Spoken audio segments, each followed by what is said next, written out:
kinukuyog po ngayon ang China dyan sa buong South China Sea dahil sa kanilang illegal claims dyan sa karagatan na yan, kasama po ang West Philippine Sea. Nagkampi-kampi ang mga allied countries ng dahil dyan versus China. Huwag na tayong magpatumpik-tumpik pa para hindi po kayo mainip. Ipa-flash ko po dyan sa screen ang atin pong referensya. Babasahin ko muna sa inyo ng pasimple lamang. Tingnan po ninyo, The Strategist. Ano ha?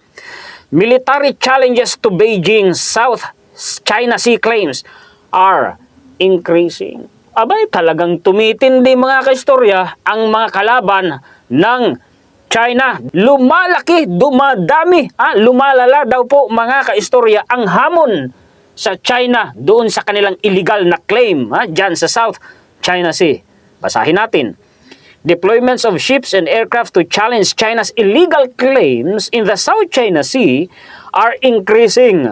European ships are appearing more often, while Asia-Pacific countries, kasama tayo doon mga kaistorya, are increasingly conducting activities in areas that China regards as sensitive. Ibig sabihin lang nun, sa mga ginagawang yan ng allied countries natin, mga kaistorya, nasasaktan ang China, umaaray sila, nagre-reklamo sila, mga kaistorya, tuloy. Despite a 2016 ruling that found that China's claims had no basis in international law. Illegal sa international law ang ginagawa na yan ng China. Ito pa. With international law doing little to curb China's ambitions, ito ha, more countries are using their militaries to challenge China's claim. Nagagalit na yung mga bansa, maraming bansa sa buong mundo. Hindi lang basta Coast Guard ang ginagamit nila para po kontrahin ang China, kundi mismong mga militar na nila ang ginagamit po nila. In 2024, more European navies, ng mga European countries operated in the South China Sea than previously in recent years. And Britain, France, Germany, Italy, and Netherlands are all sending ships to the region. Dito sa rehiyon natin. Yan sa South China Sea. Diyan sa Indo-Pacific region, kasama po ang Southeast Asia, mga kaistorya. Ang binanggit pa ng mga European countries, mga first world countries, mga powerful countries, mga kaistorya, mga allied countries po natin, tuloy natin. Meanwhile, regional countries such as Japan, Canada, New Zealand, and Australia step up their engagement, including via joint sailings with the Philippines in the South China Sea.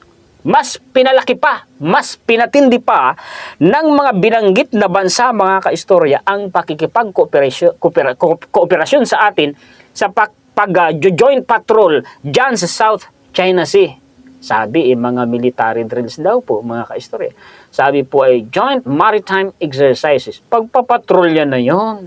Kasi pag sinabi mong, eto na ang mga allied countries ng Pilipinas, pumunta na dyan sa West Philippine Sea, nagpatrolya na sila, iiyak yung China, magre-reklamo yan. O di ang pinaka-legal na term na dapat gamitin ay joint exercises, hindi yun pwedeng questioning ng China, mga kaistorya.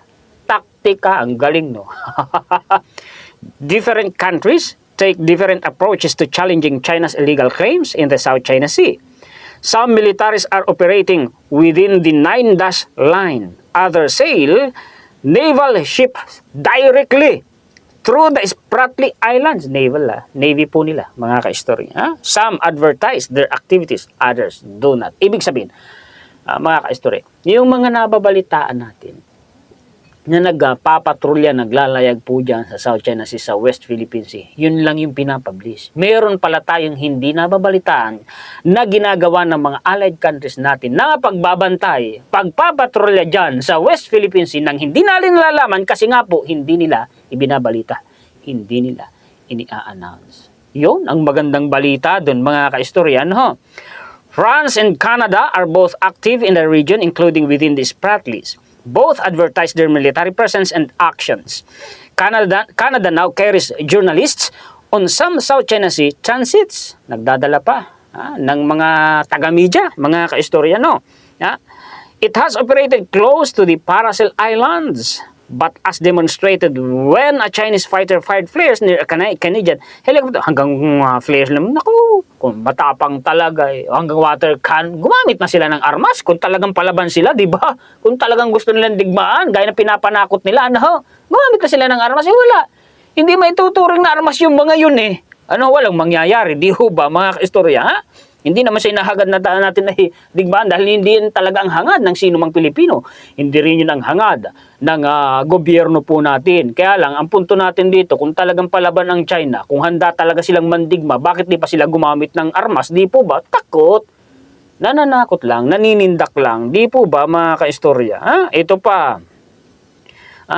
France boldly exercised its right to freedom of navigation by sailing a task force through the Paracels. Isipin ninyo, ang layo na niyang South China Sea, West Philippine Sea na yan sa Europe.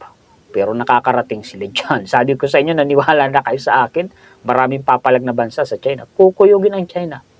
Maraming magiging kaaway ang China. Maniwala kayo ngayon dahil hito na, binabalita na po.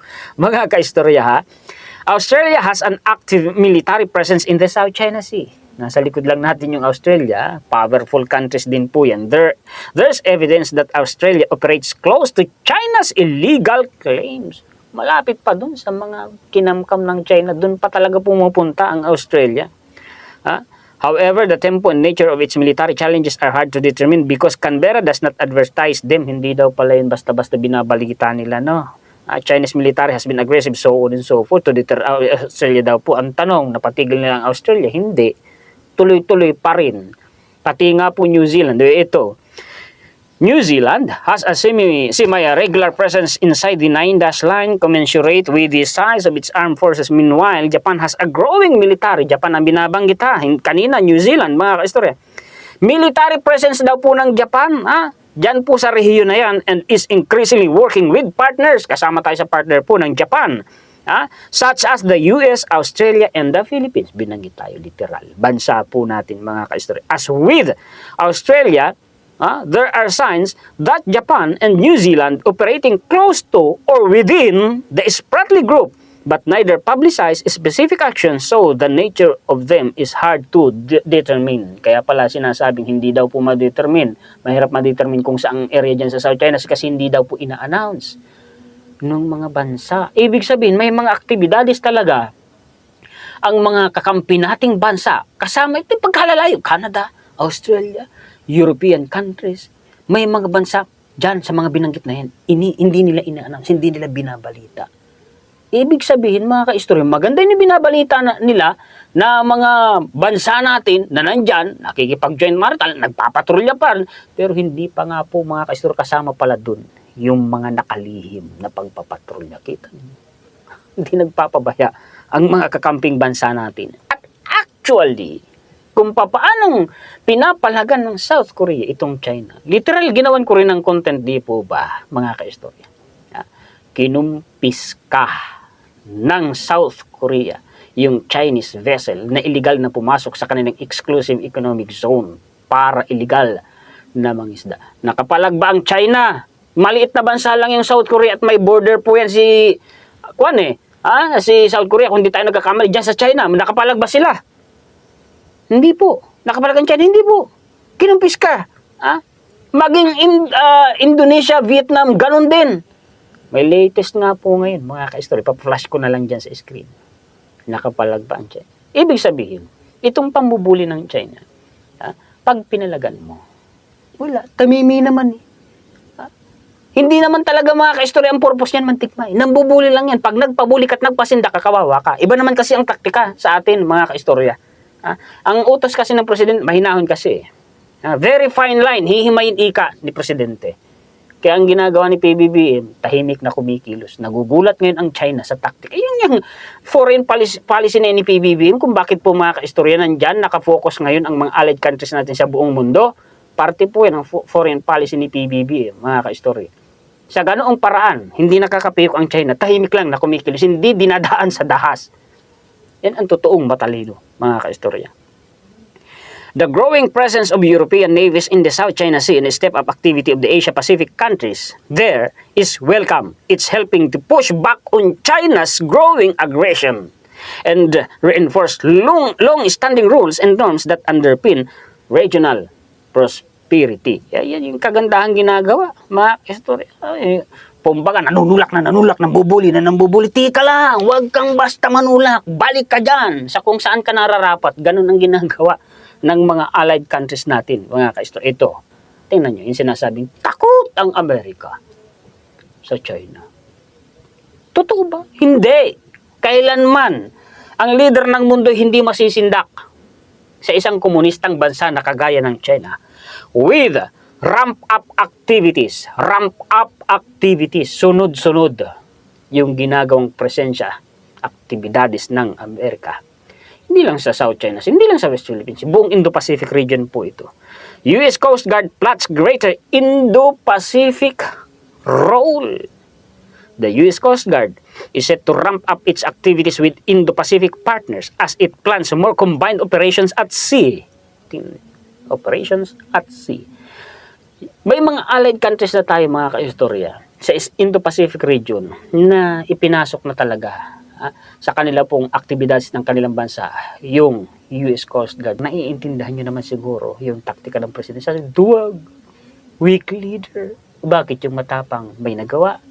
Wala, muntik na tayong maagawan. At plano nga siguro, palagay ko lang naman, opinion, na ipaagaw kasi later on, sa TV pa nga niya sinabi na ibigay na lang daw sa China ang West Philippines. Ano yun? Kagulat yun. Mga kaistorya, papayag ba kayo? Majority ng mga Pilipino, ayaw ng ganun. Pakatalino tayo. Tayo ang dihado. Kaya dapat mga kaistorya, talagang maging matalino kayo sa pagpili ng mga ihahalal. Huwag kayong basta-basta mga kaistorya magpadala sa bukadura. Ang tingnan po ninyo, yung impact sa bansa nung ginawa nila at ginagawa nila. Yun ang basihan po ninyo. Yan po ang mga magagandang balita at impormasyon na maihahatid ko sa inyo, mga kaistorya. Siyempre may kasamang reaction, commentary, opinion, kritisismo, mga kaistorya. Karapatan naman natin po yun, nating mga Pilipino. Recognize po ang karapatan na yan buong mundo. Nakalagay po yan doon sa Article 19 ng ng Universal Declaration of Human Rights sa United Nations po. Mga kaistorya. Salamat sa inyong lahat. Di ko na kaisa-isin. Hindi ako makapag-live stream bagaman nandito na ako sa aking studio kasi nga po wala namang net si Converge. Basta umulan-ulan. May bagyo di ho ba? Nako. Kaya ito, upload lang ako. Maiksi lang. Kasi pag hinabaan ko, ang hirap nitong i-upload. Data lang kasi. Kaya hindi ko na po kayo isa-isin. Basta shout out po sa lahat ng mga sulit kaistorya natin sa buong mundo. Mabuhay po kayong lahat. Maraming salamat sa inyo. Higit sa lahat, maraming salamat sa ating Panginoon. Paki-share po at paki-like. Muli ako po si Juan Historiador, ang taga-kwento ng totoong istorya ng kasaysayan na nagmamalasakit sa kapwa ko Pilipino at nagmamahal sa bayang ito ang bansa nga Pilipinas. Bukas po ulit.